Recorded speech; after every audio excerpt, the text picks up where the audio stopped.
નમસ્કાર મિત્રો, સ્વાગત છે તમારું મારી યુટ્યુબ ચેનલ ગુજરાત જોબ ગાઈડમાં। તો મિત્રો, આજે આપણે એકદમ જોરદાર ભરતીની માહિતી લઈને આવ્યા છીએ।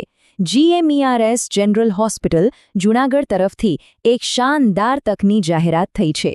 જે પણ મેડિકલ ફિલ્ડમાં પોતાની કારકિર્દી બનાવવા માંગે છે ને, એમના માટે તો આ એક સુવર્ણ તક છે। તો ચાલો ફટાફટ આની બધી વિગતો જાણી લઈએ।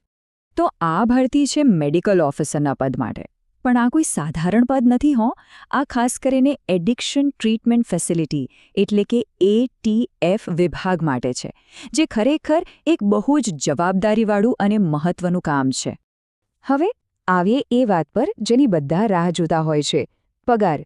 ચાલો જોઈએ કે આ પદ માટે શું ઓફર કરવામાં આવી રહ્યું છે, કારણ કે કોઈપણ નોકરીમાં સેલરી તો મેઇન હોય છે અને અહીંયા ખૂબ જ સારો પગાર મળી રહ્યો છે। જી હા, તમે બરાબર વાંચ્યું। પૂરા 75,000 રૂપિયા મહિને। આ પદ માટે માસિક ફિક્સ પગાર છે 75,000। આજના સમયમાં આ એકદમ જોરદાર સેલેરી કહેવાય, બરાબર ને? સારું, આટલી સરસ સેલેરી છે તો પછી એના માટે લાયકાત પણ જોવી પડશે ને। ચાલો ફટાફટ ચેક કરી લઈએ કે આ જોબ માટે કોણ અરજી કરી શકે છે અને શું શું જોઈએ છે। તો જો સૌથી પહેલી અને જરૂરી વસ્તુ છે MBBSની ડિગ્રી। એ પણ કોઈ માન્યતા પ્રાપ્ત સંસ્થામાંથી હોવી જોઈએ।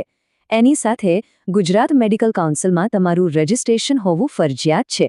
અને હા, ઓછામાં ઓછો 1 વર્ષનો હોસ્પિટલનો અનુભવ પણ માંગ્યો છે। અને ઉંમરની વાત કરીએ તો ઉમેદવારની ઉંમર 40 વર્ષથી વધારે ના હોવી જોઈએ। આ વાત ખાસ નોંધી લેજો। જો તમે આ બધી લાયકાત ધરાવો છો, તો હવે સૌથી અગત્યની વાત, એપ્લાય કેવી રીતે કરવું। અને સારા સમાચાર એ છે કે આની પ્રોસેસ એકદમ સિમ્પલ અને સીધી છે। અહીં કોઈ લાંબી લચક ઓનલાઈન અરજી કે પરીક્ષાની ઝંઝટ નથી। આ ભરતી સીધે વોક ઇન ઇન્ટરવ્યૂ દ્વારા થશે। મતલબ કે તમારે બસ તમારા ડોક્યુમેન્ટ્સ લઈને નક્કી કરેલી જગ્યાએ પહોંચી જવાનું છે। બસ આટલું જ। તો ભાઈ, તમારા કેલેન્ડરમાં આ તારીખ પર મોટું સર્કલ કરી લો। ઇન્ટરવ્યૂની તારીખ છે 25 માર્ચ 2026। આ તારીખ ચૂકતા નહીં। ઇન્ટરવ્યૂ માટે પહોંચવાનો સમય છે સવારના 10 વાગ્યાથી 11 વાગ્યાની વચ્ચે। આ ટાઈમમાં તમારું રજિસ્ટ્રેશન થશે, એટલે મોડું ના કરતા ટાઈમસર પહોંચી જજો। જગ્યા પણ નોંધી લો। Room number 217, GMERS general hospital, Junagadh. Address બરાબર ચેક કરી લેજો, જેથી ત્યાં પહોંચવામાં કોઈ તકલીફ ન પડે। હવે ઇન્ટરવ્યૂમાં જાઓ ત્યારે સાથે શું લઈ જવાનું છે? તો જો, તમારા બધા જ ઓરિજિનલ ડોક્યુમેન્ટ્સ, એની સાથે એ બધાની સર્ટિફાઇડ ઝેરોક્સનો એક સેટ, આ બધું ભૂલ્યા વગર લઈ જવાનું છે। ચાલો હવે ખૂબ જ અગત્યની વાત પર આવીએ। જાહેરાતમાં એક ખાસ નોંધ લખેલી છે જે તમારા માટે જાણવી ખૂબ જ જરૂરી છે। જુઓ, અહીં સ્પષ્ટ લખ્યું છે કે જે ઉમેદવારોને એડિક્શન ટ્રીટમેન્ટ ફેસિલિટી સેન્ટર કે પછી માનસિક આરોગ્ય વિભાગમાં કામ કરવાનો અનુભવ હશે, એમને પસંદગીમાં પહેલી પ્રાયોરિટી મળશે।